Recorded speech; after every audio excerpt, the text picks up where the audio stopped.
The House That Watched. The night air was thick with an unsettling quiet, the kind that crawls under your skin and whispers to your nerves.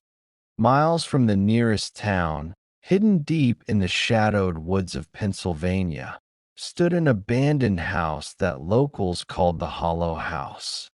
Its windows were like hollow eyes, forever watching, and its walls, scarred with time, seemed to breathe when the wind hit them just right. For years, people swore it was cursed. Some claimed it whispered at night. Others swore it moved, and no one dared go near it anymore. Except for five strangers bound together by curiosity and an offer they couldn't refuse, it began with a simple invitation. Each of them received a letter. The letter was handwritten, almost too perfect, and signed only with the initials YM. It promised $50,000 to anyone willing to spend a single night in the Hollow House. There was one condition. They had to stay until sunrise. The group arrived just as the last blush of daylight slipped behind the trees. A battered van pulled up the overgrown driveway, tires crunching over the gravel. David, a local journalist desperate for a career-making story, was the first to step out. His leather jacket and worn notebooks screamed ambition. He glanced at the house with narrowed eyes, muttering to himself, "Haunted or not, this will be the headline that saves me." Behind him came Clara, a quiet but sharp-eyed historian with an obsession for dark architecture. She didn't look frightened. She looked fascinated. "The woodwork," she murmured, staring at the rotten porch columns. "This design hasn't been used since the late 1800s. This place, it's older than we think." Mark, a former soldier turned survivalist, surveyed the area like he was preparing for battle. He carried a heavy flashlight and a knife tucked into his boot. "We stay sharp, we stay alive," he said, his voice low and commanding. Next was Lila, a college student studying paranormal psychology. Her camera never left her hands as she whispered to the lens, "This is it. This is the footage that will prove everything. Spirits, entities, all of it." And finally, there was James, a man who spoke little. He claimed to be a writer, but his eyes gave away something darker, like he'd been running from something for years. The moment their boots hit the porch, the house seemed to groan as if acknowledging them. The door creaked open by itself. The air inside was colder than outside, and the smell of mold and wetwood filled their noses. The walls were lined with peeling wallpaper, faded with time, and dark stains ran across the floorboards like forgotten blood. "Did someone leave food here?" Clara asked, pointing to a table in the corner where a dusty plate sat with what looked like fresh bread on it. Mark grabbed her arm. "Don't touch anything." As they explored the ground floor, David clicked photos, while Lila filmed every creak of the stairs. James trailed behind, running his fingers along the cracked walls. "This house isn't abandoned," he muttered under his breath. "It's waiting." The first sign of trouble came just after midnight. They gathered in the main hall, setting up their sleeping bags in the large open room with the least amount of dust. Mark was testing his radio when they heard it. A soft creaking noise coming from upstairs. "Probably just the wind," David said, though his voice lacked conviction. Clara tilted her head. "That's not the wind. That's footsteps." Mark grabbed his flashlight and motioned for David to follow. They climbed the staircase, every step groaning under their weight. On the second floor, They found a long hallway with 7 doors. 6 were closed. The 7th, at the far end, was slightly open. Mark pushed the door, and it creaked louder than anything they'd heard all night. The room was empty, except for a mirror leaning against the wall. "Why is it warm in here?" David asked. The rest of the house was freezing, but this room felt alive. The mirror caught Mark's attention. "There's something wrong with this reflection," he said, his voice tense. The room behind their reflection was slightly different. The walls were cleaner, brighter, and there was someone standing in the background, a pale woman with hollow black eyes. They ran downstairs, but James wasn't there. His sleeping bag was ripped open, as though someone had clawed it. "James?" Lila called, her voice shaking. No answer. Then the front door slammed shut. "It's locked," Clara said, twisting the doorknob. "It won't open." The house was holding them. From that moment, time moved strangely. The clocks on their phones stopped working. Every hour they spent inside felt like days. Shadows moved when no one did. Whispers slithered through the walls, murmuring their names, their fears, their darkest secrets. Lila began recording everything, but her footage showed things that weren't there. Faces peering from the corners, hands crawling along the ceiling. Clara discovered old journals in a locked chest.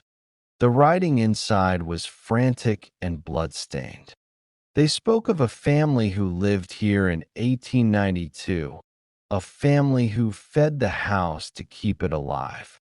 By 3 a.m., David was missing too. His camera was found smashed on the floor. Only Clara, Lila, and Mark remained. The house seemed to shift, its hallways stretching, its doors leading to nowhere. Mark insisted on finding an exit, but every window showed something different outside. The woods, the ocean, sometimes an endless field of black nothingness. Clara, clutching the journals, realized the truth. "The house isn't haunted," she whispered. "The house is alive. It eats fear. It feeds on us." They tried to stay together, but at 4:13 a.m., Lila screamed. When Mark turned, she was gone, her camera clattering to the ground, still recording. Sunrise never came. Mark and Clara, bruised and bloodied, found themselves standing in front of the mirror upstairs again. Their reflections didn't match their movements anymore. And then, slowly, their reflections smiled. Weeks later, the van was found on the side of the road, empty. Inside was Clara's notebook.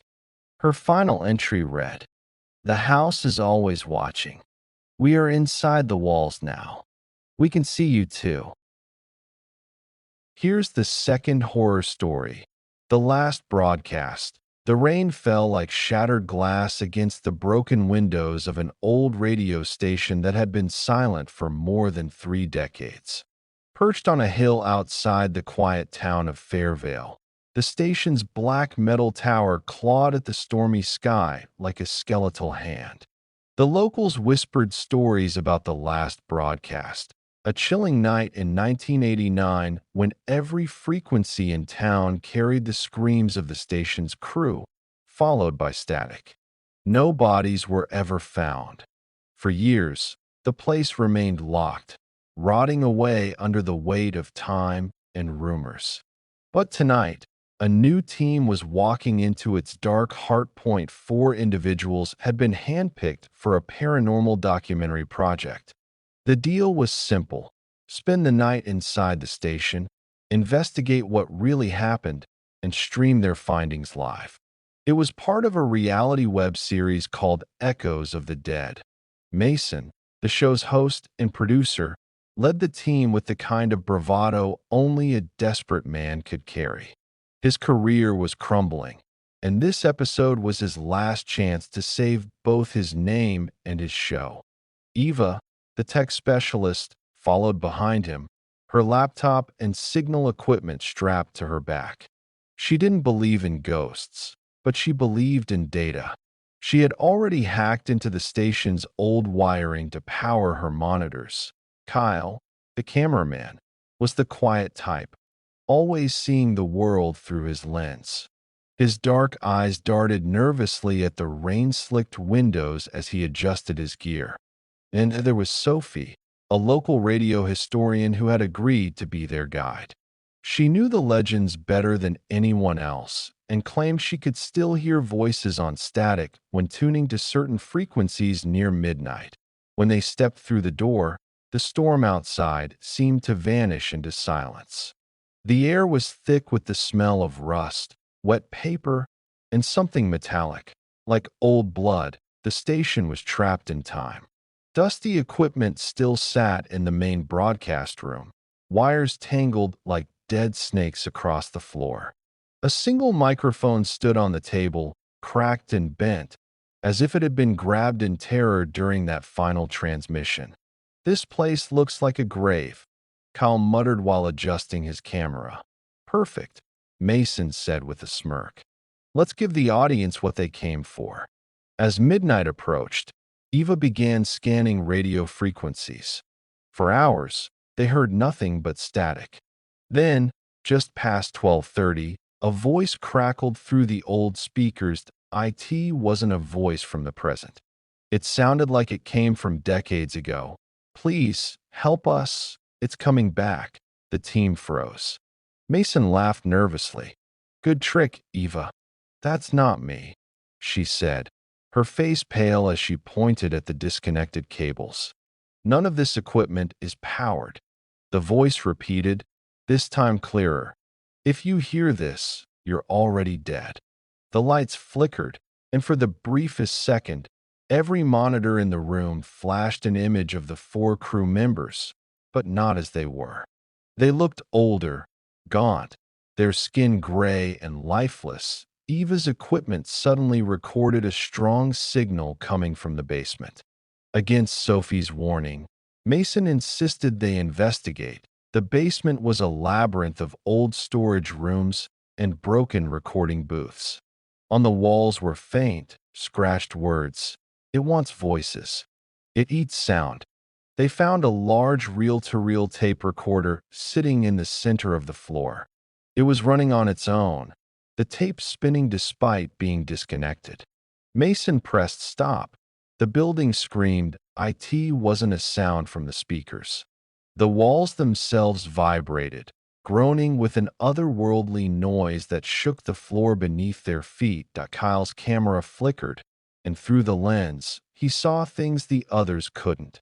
Shadowed figures crawling on the walls, faces pressed against the glass of the control booth, mouths open in silent screams. When they tried to leave, the station doors wouldn't budge. The radio tower outside started humming, its signal growing stronger, piercing the air like a siren. Eva attempted to jam the signal, but instead, the frequency carried their own voices, distorted and twisted. It was like listening to a recording of themselves dying. By 3 a.m., Kyle was gone. One moment he was filming Mason, and the next, his camera hit the floor, spinning, capturing only a flash of his hand being dragged into the shadows. Sophie, trembling, whispered, "It's not a building. It's a transmitter for something else. Something that feeds on sound, on life. The more we speak, the more we feed it." They tried to remain silent, communicating with gestures. But the microphones around them started to turn on by themselves, picking up the sound of their heartbeats, amplifying them. At 4:10 a.m., Sophie broke down and screamed. The walls shook, the ceiling cracked, and the station swallowed her voice and her body with a sickening snap. Mason and Eva were the last ones standing. He grabbed her hand, dragging her back to the broadcast room. "If we can cut the signal, we can stop it," he said, but the old microphone on the desk turned toward them, as if alive. Their own voices began speaking through it, predicting their deaths, describing how they would look when they were found at 5 a.m. The feed of their live stream showed only static. Weeks later, hikers found the abandoned equipment, still running, in the middle of the woods far from the station. The radio tower had collapsed, but the static still carried faint voices when tuned at 2:17 a.m. Eva's final recorded words were buried under the noise, but experts swear they can still make out a single sentence. "The broadcast never ends. We're still on the air." Here's the third horror story: the silent ward. The old St. Augustine Hospital sat like a forgotten corpse on the edge of the city, its windows shattered, its walls covered in moss and decay. It had been closed for nearly 40 years after a series of mysterious deaths swept through its psychiatric wing. Officially, the report said it was due to contaminated water and staff negligence, but locals knew better. They claimed the hospital was cursed, a place where screams still echoed in the dead of night. Tonight, 6 people entered the abandoned hospital, lured by a single promise: a reward of $100,000 to anyone who could document paranormal evidence and survive until dawn.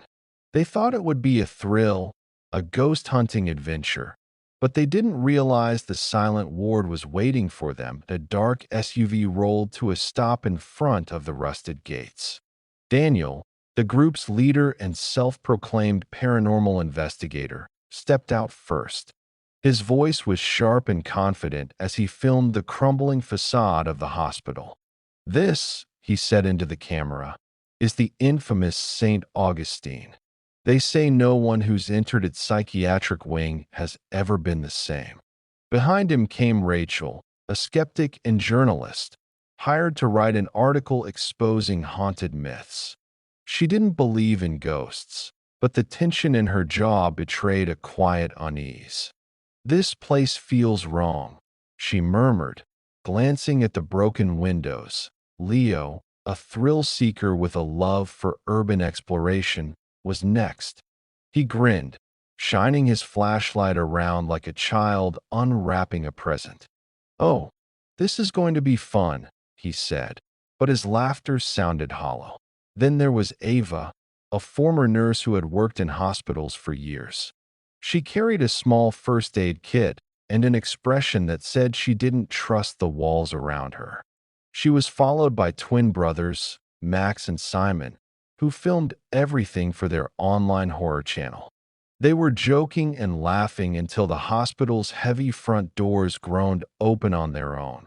The air inside was heavy, thick with the stench of mold, rust, and something foul, something that smelled like rotting flesh. The hallway stretched into darkness, lined with broken wheelchairs and rusted gurneys. Strange stains marked the floor, as though something had been dragged along it long ago.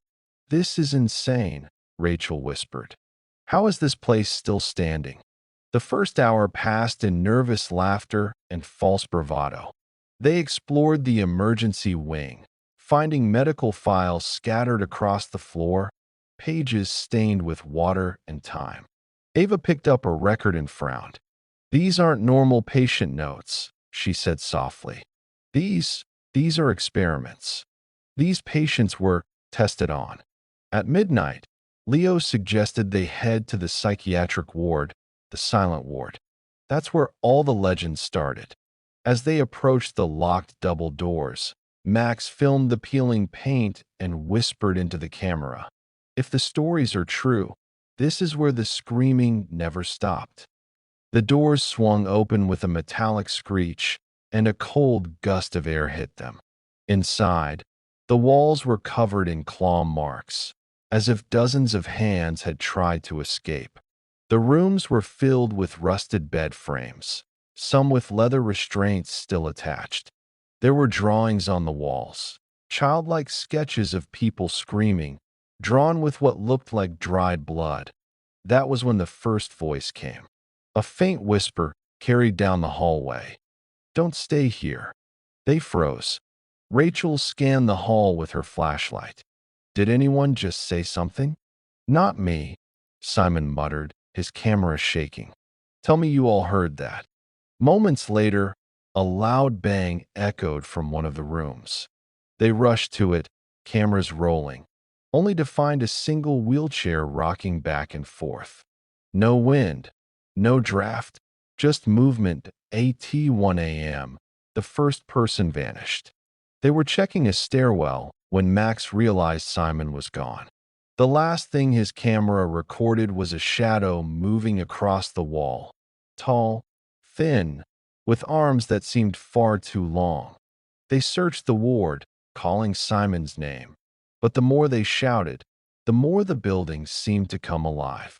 Whispers slithered through the air, the walls moaned, and doors slammed shut on their own. Ava's breathing grew shaky.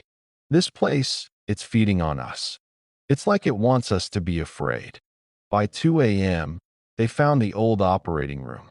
The surgical lights still hung from the ceiling, covered in dust. On the table was a single, rusty scalpel and a cracked porcelain doll, its eyes gouged out. The camera captured it all, and viewers online began sending frantic messages. "We saw something behind you," one comment read, but when they turned around, there was nothing there. Rachel insisted they leave, but the front doors they had entered were now locked tight. No amount of force would budge them. "We're trapped," Daniel muttered. "The only way is through the basement. There's an emergency exit there." The basement was worse. The air was heavy with the smell of decay, and the walls were damp and dripping. They found old body freezers, still labeled with patient numbers. One of them rattled. Leo, foolishly curious, opened it. It was empty, but a voice whispered from inside, "Help me." Moments later, Leo was gone, pulled into the darkness with a scream that didn't sound entirely human. By 3:30 a.m., only Daniel, Rachel, and Ava remained. The cameras flickered, capturing glimpses of something moving just out of sight, something crawling along the ceiling, its face blurred and wrong. Ava clutched Rachel's hand. "The stories, the patients never left. They're still here, trapped. And now we are too."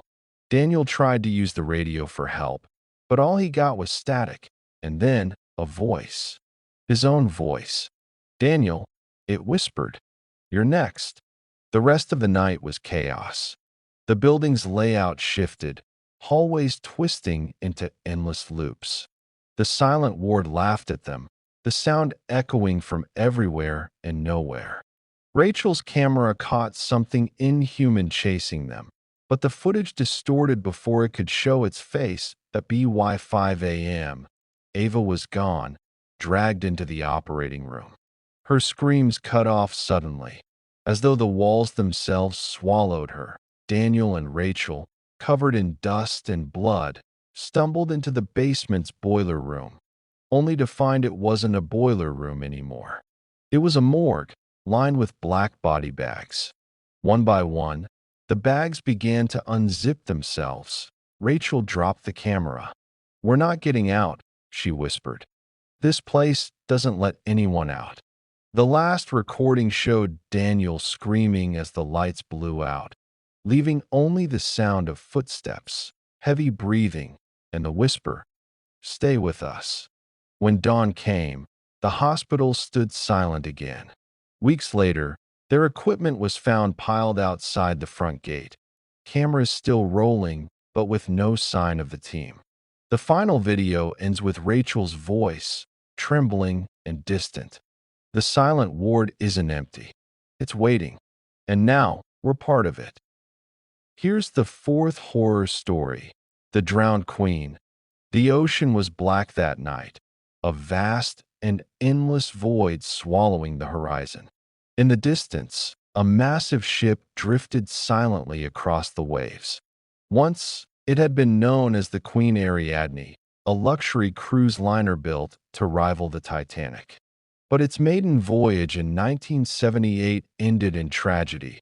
An unexplained fire, screams over the radio, and then silence. When rescue ships arrived, the vessel was adrift with no passengers, no crew, and no sign of struggle. It had been abandoned ever since, left to rot somewhere in the Atlantic, until now. Point five explorers boarded a small vessel and set out to find the Queen Ariadne. They were not tourists. They were hunters of myths, chasing the stories that most people were too afraid to tell. Among them was Cole, a seasoned marine salvager, hardened by years of pulling forgotten wrecks from the depths. This expedition wasn't just about ghosts, it was about fortune. Rumors said the Queen Ariadne's vault was still filled with priceless jewels. With him was Marina, a deep-sea diver with sharp instincts and a haunted past. She had been in enough shipwrecks to know when something wasn't right, and the silence of the ocean that night made her chest tighten. Victor, a documentary filmmaker, was there for the footage. He wanted to record everything: the grandeur, the decay, the legends. His younger sister Emily, a paranormal enthusiast, had begged to join him. She believed the ship wasn't empty but trapped between worlds. The last was Jonah, a former Navy officer with scars running across his hands like old road maps. He didn't say much, but his watchful eyes never stopped scanning the horizon. They spotted the Queen Ariadne at sunset. Its massive silhouette rose from the water, its once white hull blackened by rust, streaked with decay. The ship looked alive, as if breathing with the swell of the waves. When they climbed aboard, the sound of the ocean seemed to vanish. The deck creaked under their boots, and the air was heavy with salt, rust, and something foul, like meat that had been left to rot in the sun. "Feels like it's been waiting," Marina whispered, her hand tightening around the strap of her dive knife. Victor raised his camera, filming the skeletal remains of the grand deck chairs and the cracked glass of the once luxurious ballroom windows. "This is going to be perfect," he said, though his voice trembled slightly. As the sun disappeared, they made their way inside. The grand lobby of the ship was frozen in time. Dust-covered chandeliers hung crookedly, and the once red carpet was now a shade of dark brown, stiff with age and stains. On the walls, faded portraits of passengers stared down with hollow eyes, their painted smiles unsettling in the flickering light. "This ship feels wrong," Emily said softly. "It's not just abandoned. It's listening." The first hour passed without incident, as they explored the upper decks, filming everything. But around midnight, the ship began to change. The hallways that once seemed familiar twisted into endless corridors. The temperature dropped, their breath visible in the dim glow of their flashlights. Cole was the first to hear it. A faint melody, drifting through the halls, as if someone was playing an old gramophone. "You all hear that?" he muttered. Marina nodded. "That's not just music. That's singing." They followed the sound to the ballroom. Inside, the room was in ruin. Tables overturned, glasses shattered, the dance floor warped from water damage. Yet, in the corner, a single record player spun, even though it wasn't plugged into anything. The record was cracked, but it played the haunting tune of an old waltz. Victor filmed as Emily approached it. "Don't touch that," Jonah warned. But Emily reached out, stopping the record. The ship groaned violently, as if waking from a deep sleep. The ballroom doors slammed shut. "Who's there?" Cole shouted, but the only response was the sound of footsteps. Wet, heavy footsteps, approaching from the hallway. They grabbed their gear and ran, but the hall seemed to shift around them. The stairwell that had brought them up was gone, replaced by a narrow corridor lined with passenger doors. Victor pounded on one of the doors, hoping for an exit, but it swung open to reveal a cabin untouched by time.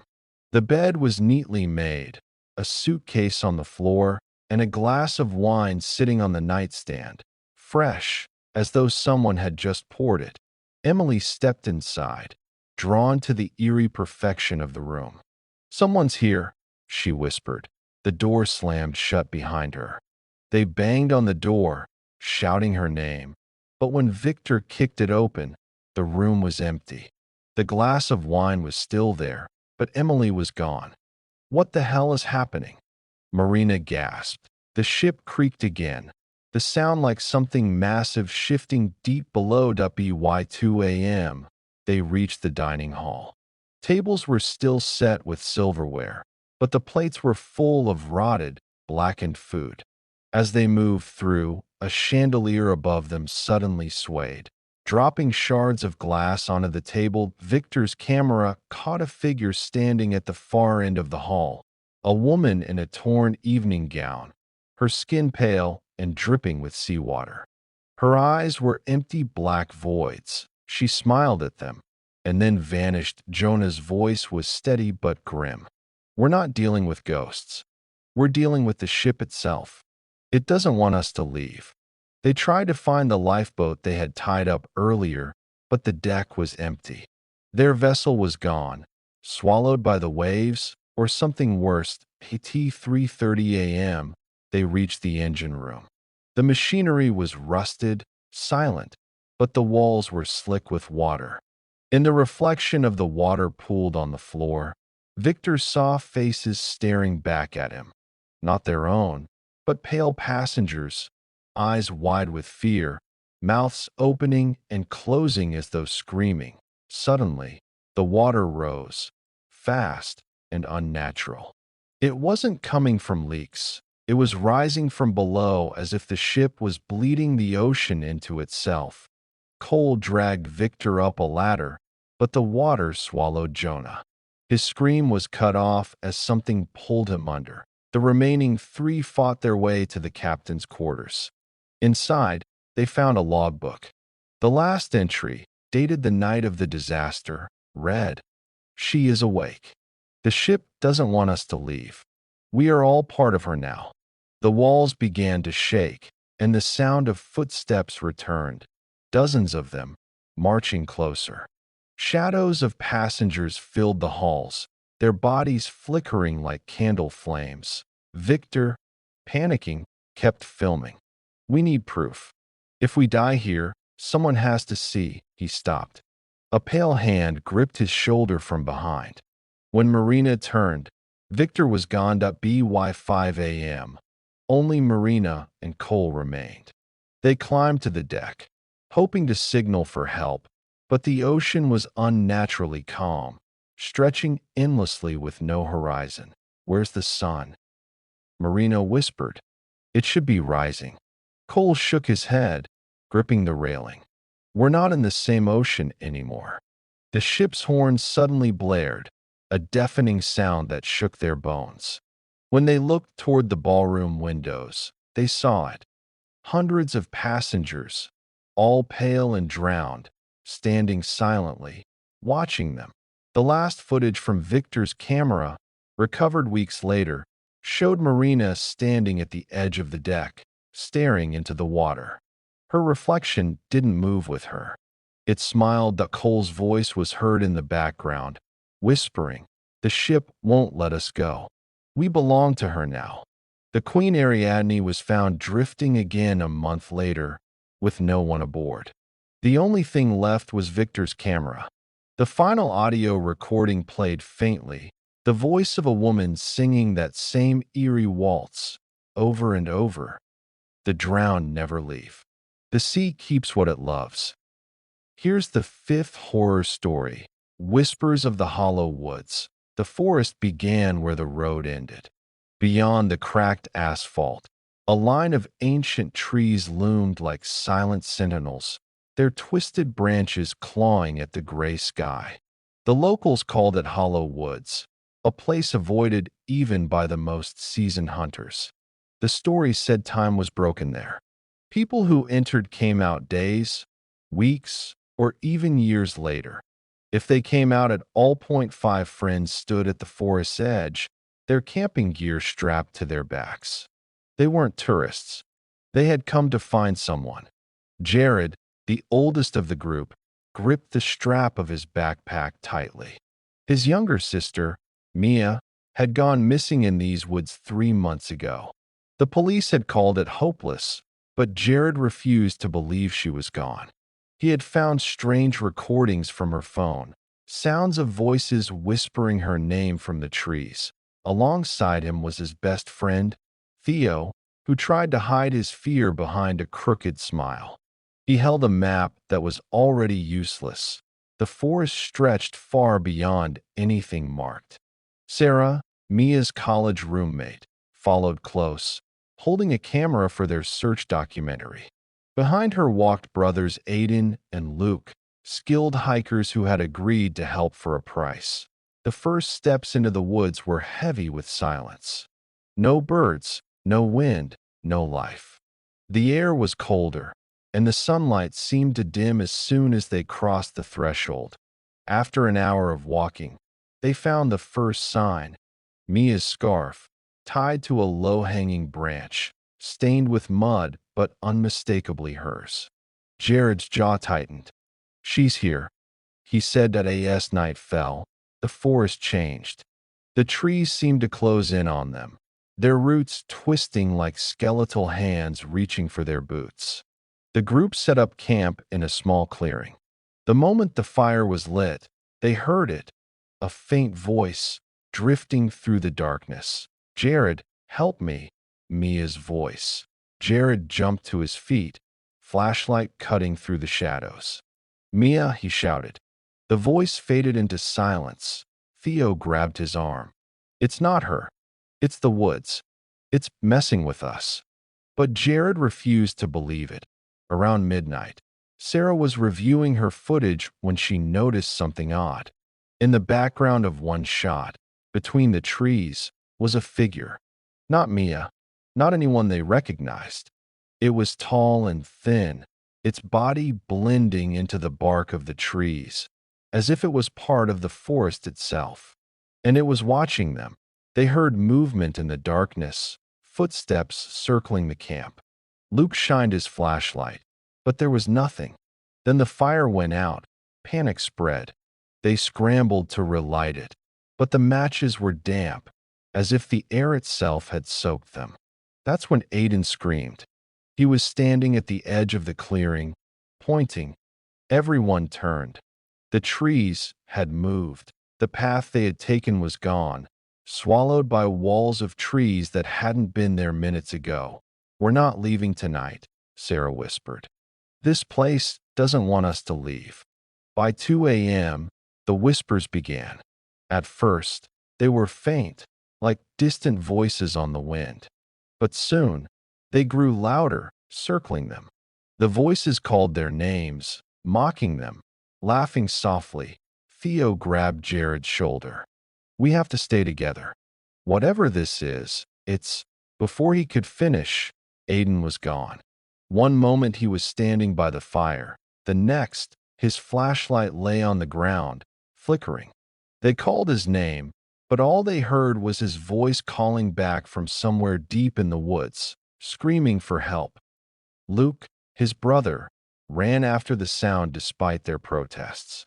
His flashlight beam cut through the trees, then vanished. Moments later, a single, blood-curdling scream echoed, and silence returned that Jared's breath came in ragged bursts. "We can't wait here. We need to move." They packed up and stumbled through the dark, trying to follow their compass. But the needle spun wildly, as if the forest had no true direction. Sarah clutched the camera to her chest, filming every second. Her lens caught glimpses of shapes moving between the trees, figures that looked almost human, but not quite. Their faces were pale, stretched too thin, eyes black like pits at 3 a.m., They found a clearing filled with strange wooden structures, small cages made from branches hanging from the trees.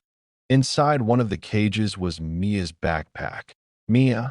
Jared shouted, but the only response was a long, low groan that seemed to come from the earth itself. Suddenly, Sarah screamed. The footage on her camera showed someone standing right behind Jared. Though none of them saw anyone when they turned around, they ran.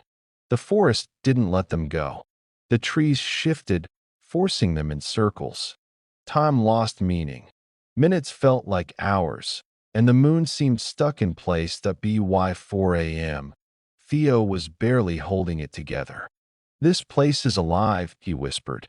"It's playing with us." Moments later, he was dragged into the darkness, his scream fading like an echo in a cavern. Jared and Sarah were alone. They found a rotten cabin deep in the woods, its roof caved in and walls blackened by age. Inside, strange markings covered the walls, carved deep into the wood. In the corner sat a cracked mirror. Sarah looked into it and gasped. Her reflection wasn't hers. It was Mia, her face pale, lips whispering something she couldn't hear. Jared stepped closer. "Mia?" he asked. The reflection smiled. The mirror shattered, but a voice filled the cabin, deep and guttural, whispering, "Stay." The walls of the cabin began to close in, branches breaking through like hands.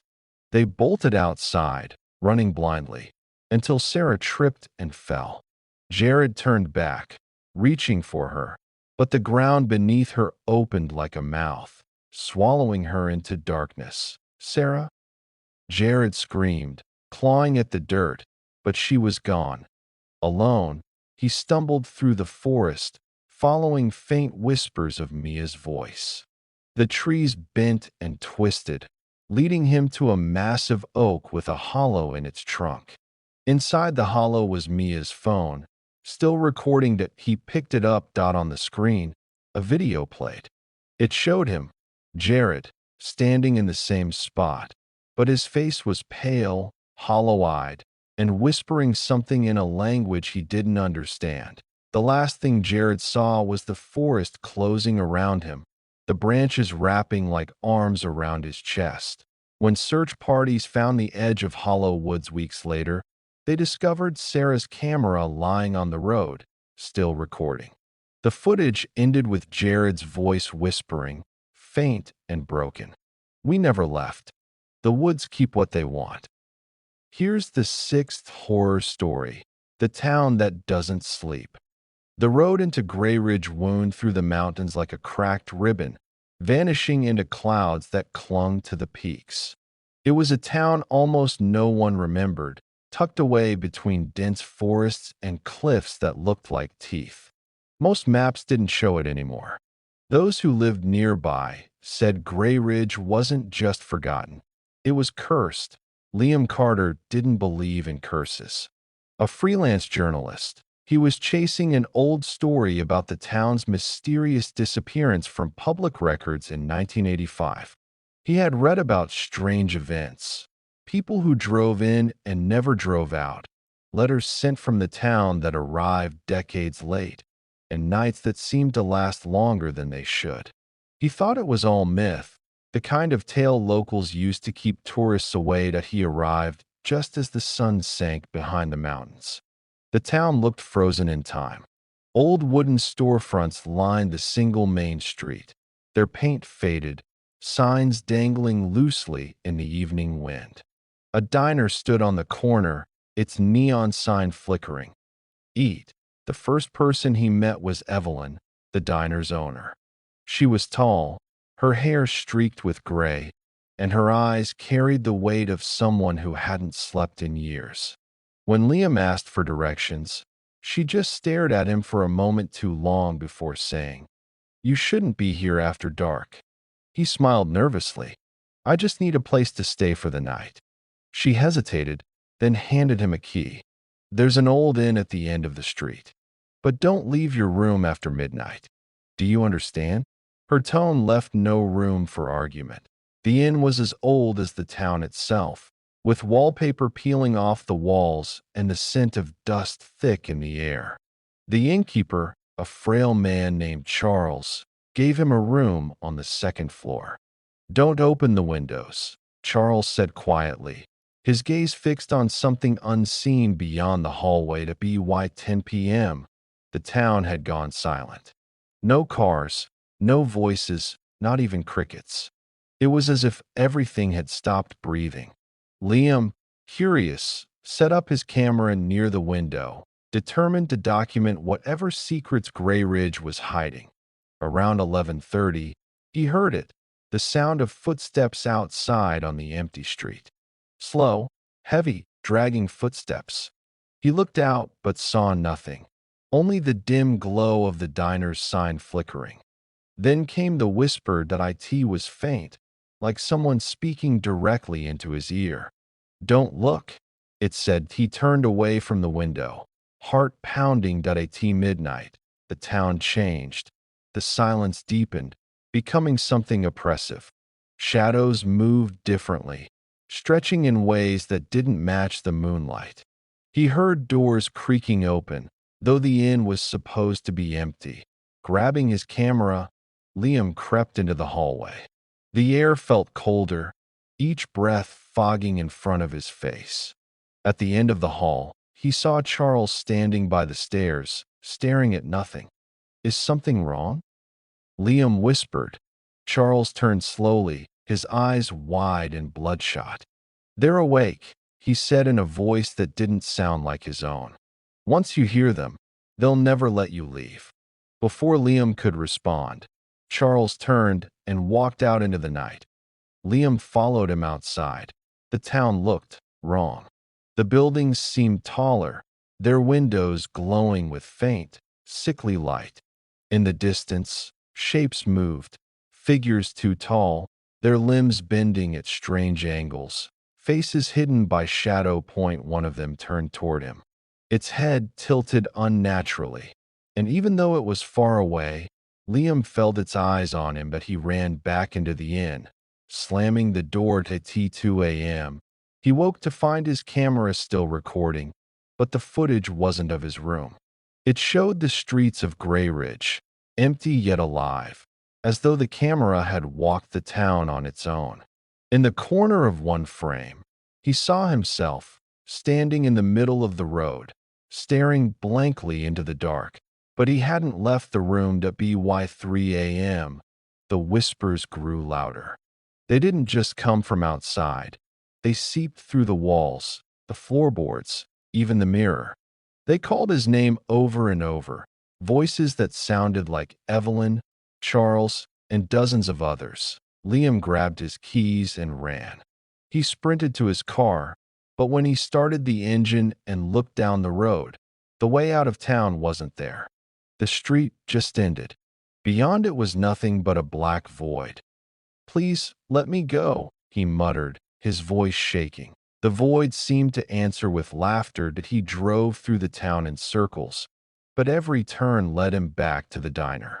At 4 a.m., Evelyn was standing outside, her face pale, her eyes hollow. "They don't let anyone leave," she said softly. "Not until you join them." Suddenly, the figures returned. Tall, faceless shapes, crawling along the sides of buildings, their limbs scraping against windows. They surrounded his car, their shadows stretching across the windshield like claws. Liam ran again, desperate, stumbling into the woods behind the inn. But the deeper he ran, the more the forest twisted. Trees grew in impossible directions, branches bending like arms trying to grab him. At 5 a.m., he collapsed in the dirt, exhausted. The sun was rising, or so he thought. The light was wrong, dim and cold, casting no warmth. He saw Evelyn standing in the trees. "You can stay," she whispered. "We all stay. Forever." When rescuers came weeks later, they found Liam's car parked on the main street of Grey Ridge, the keys still in the ignition. His camera was inside, the footage ending with him walking into the woods, and vanishing. The final clip, filmed long after he disappeared, shows the town. In the window of the diner, there's a figure that looks like Liam, standing perfectly still, smiling faintly, as though waiting for someone to join him. No one leaves Grey Ridge, the whispers say. We don't sleep. Neither will you. Here's the seventh horror story, The Last Train. The city subway was almost empty by midnight. The lights flickered along the underground platform, and the hum of the tracks seemed to echo longer than it should. Among the few passengers waiting was Claire, a night shift nurse who had taken this route countless times. Tonight felt different, though, colder, quieter, as if the city itself was holding its breath. She wasn't alone. A handful of passengers stood scattered along the platform. A businessman staring blankly at the ground, a woman in a torn coat whispering to herself, and a young man clutching an old radio that hissed with static. None of them looked at each other. When the train arrived, it screeched into the station with a sound like metal tearing. The doors opened slowly, reluctantly, and Claire stepped in. The interior was dim, the fluorescent lights above flickering like dying fireflies. The other passengers boarded without a word. The train moved, rattling into the tunnel's darkness. Claire sat near the middle car, watching her reflection in the window. The reflection didn't look quite right. It didn't blink when she did. The radio man twisted the dial of his static-filled radio. Through the noise, faint voices whispered, "Don't miss the last stop. Don't miss it." Claire tried to ignore him, but her unease grew with every passing station. The train wasn't stopping where it should. The usual station names weren't showing on the digital display. Instead, strange words appeared, names she didn't recognize, written in a language that looked like broken symbols. The T12:30 a.m. The train slowed and stopped at a station she had never seen before. The platform was lit by dim red bulbs, and the walls were covered in grime and faded graffiti. A sign above the platform read only one word: leave. No one moved. Then the businessman stood, walked out onto the platform, and disappeared into the darkness. He didn't come back. The doors closed. The train continued, but now it was faster, the lights flickering more violently. Claire gripped the seat as the radio man muttered, "Not again. Not again. It's happening again." "What's happening?" she asked, her voice trembling. He looked at her, his eyes wide. "The loop. We can't get off the train. Not until it's done with us." Before she could ask more, the woman in the torn coat started to laugh. It was a broken, hollow laugh that echoed in the car. "You'll see," she whispered. "We all see eventually." By 1 a.m., the train was no longer following the tracks. The windows showed not tunnels, but something else. Dark shapes moving through an endless black void. Pale faces pressed against the glass. Watching them, the intercom crackled to life. A distorted voice spoke, repeating the same sentence over and over. "Next stop, the end of the line." Claire's heartbeat pounded in her ears.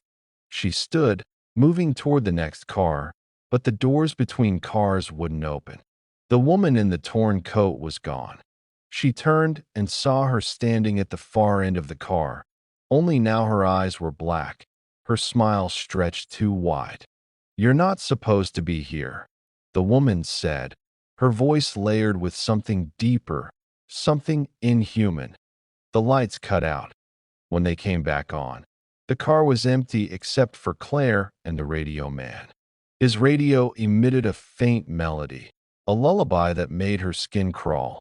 "We have to jump," he said suddenly, "before it takes us to the last station." "Jump where?" "We're underground," she yelled. "It doesn't matter.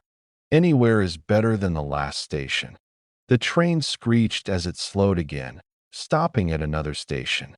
The platform was filled with figures, passengers with pale skin and empty eyes. their heads twitching unnaturally. They stared silently at the train. The doors opened.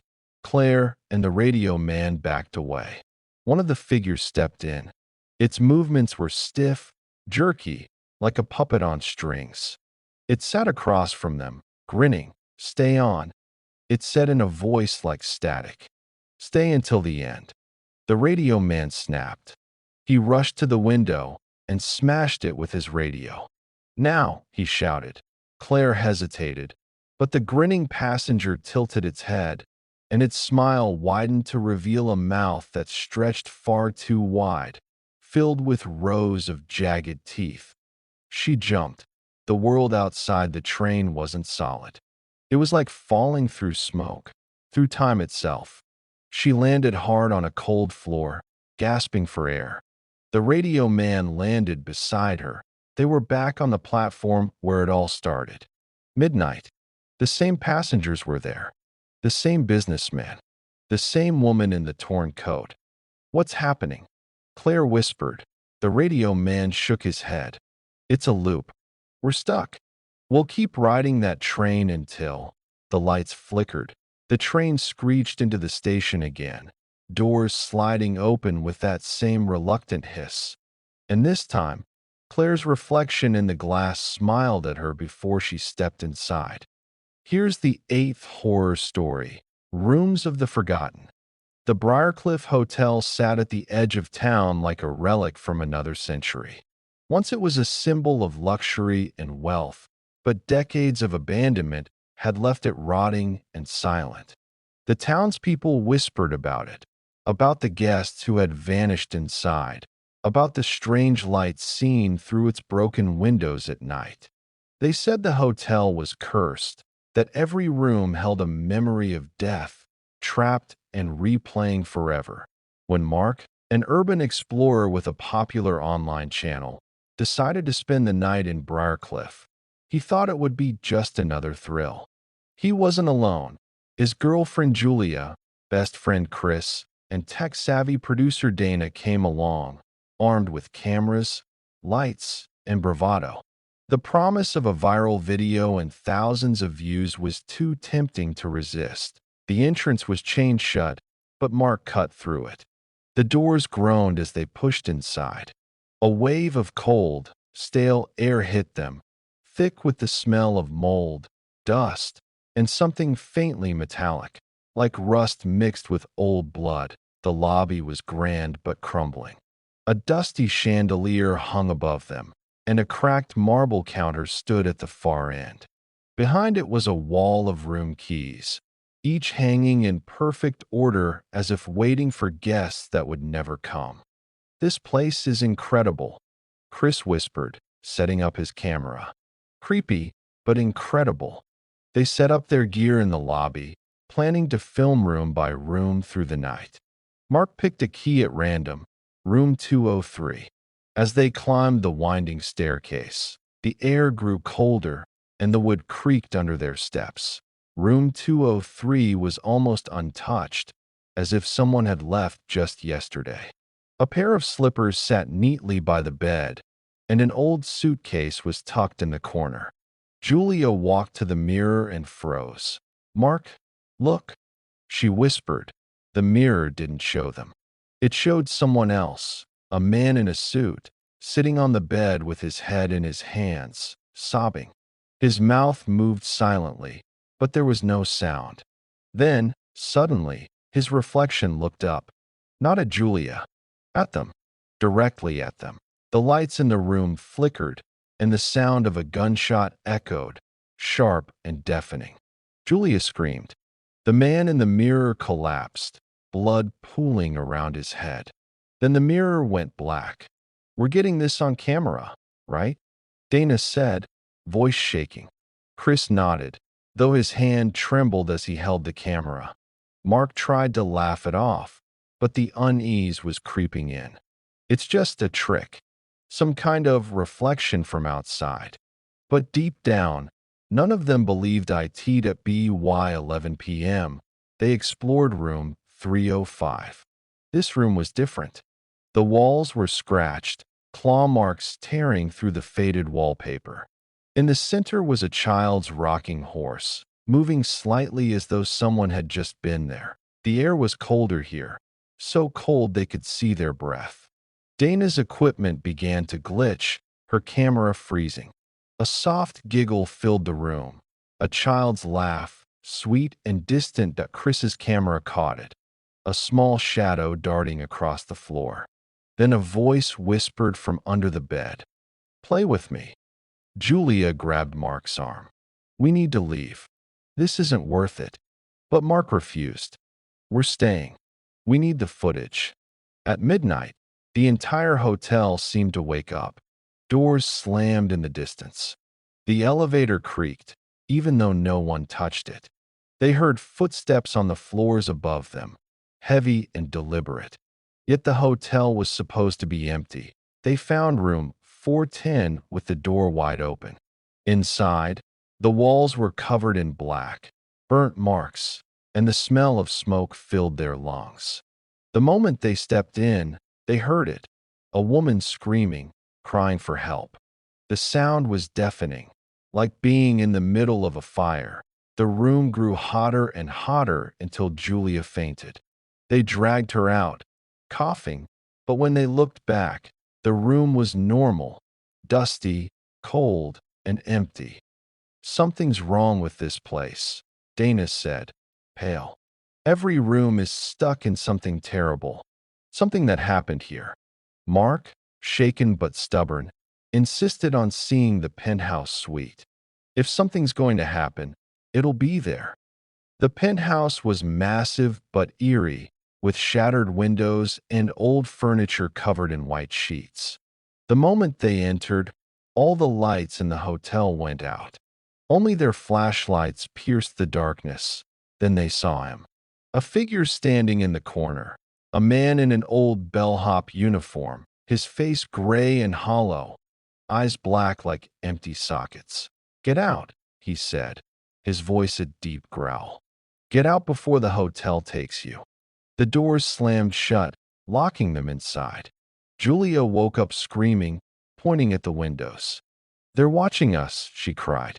Through the cracked glass, dozens of pale faces stared back from outside, faces of past guests, mouths moving in silent screams that by 2 a.m. They were desperate. Chris tried to break the door, but it wouldn't budge. Dana's camera caught something terrifying. A shape crawling on the ceiling, long limbs twisting unnaturally. Moving closer, the bellhop appeared again, standing inches from Mark. "You don't belong here. You're not checked in." The walls began to bleed. Red streaks oozed from the cracks, filling the room with the metallic stench of blood. Mark's flashlight flickered, and when it came back on, Chris was gone. "Chris?" Dana shouted, but there was no answer. Only a faint sound of screaming from the floor below at 3 a.m. The hotel started to shift. Hallways stretched longer than before. Doors appeared and disappeared, and the lobby was no longer where they left it. They were trapped in a maze of endless rooms, each replaying scenes of death, suicides, murders, fires, drownings. All of them happening again and again like echoes of the past. By 4 a.m. Dana was gone too. One moment she was beside Julia. The next she was standing inside room 203 again, pounding on the mirror as something pulled her inside. Her scream was cut off like a door slamming shut. Mark and Julia were the only ones left. They stumbled into the lobby, desperate, only to find the wall of keys missing.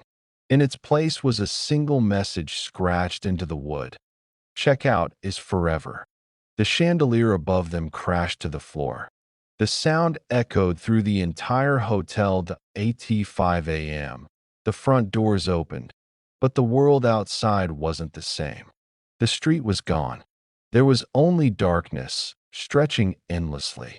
Julia begged Mark not to go, but he stepped forward, trying to escape, but he vanished. Julia was alone. She screamed until her voice broke. but no one came. The next morning, hikers found the hotel exactly as it had always been, abandoned and empty. Mark's camera was discovered in the lobby, still recording. The last footage showed Julia standing behind the front desk, holding a room key, smiling faintly as she whispered, "Welcome to Briarcliff. How long will you be staying?"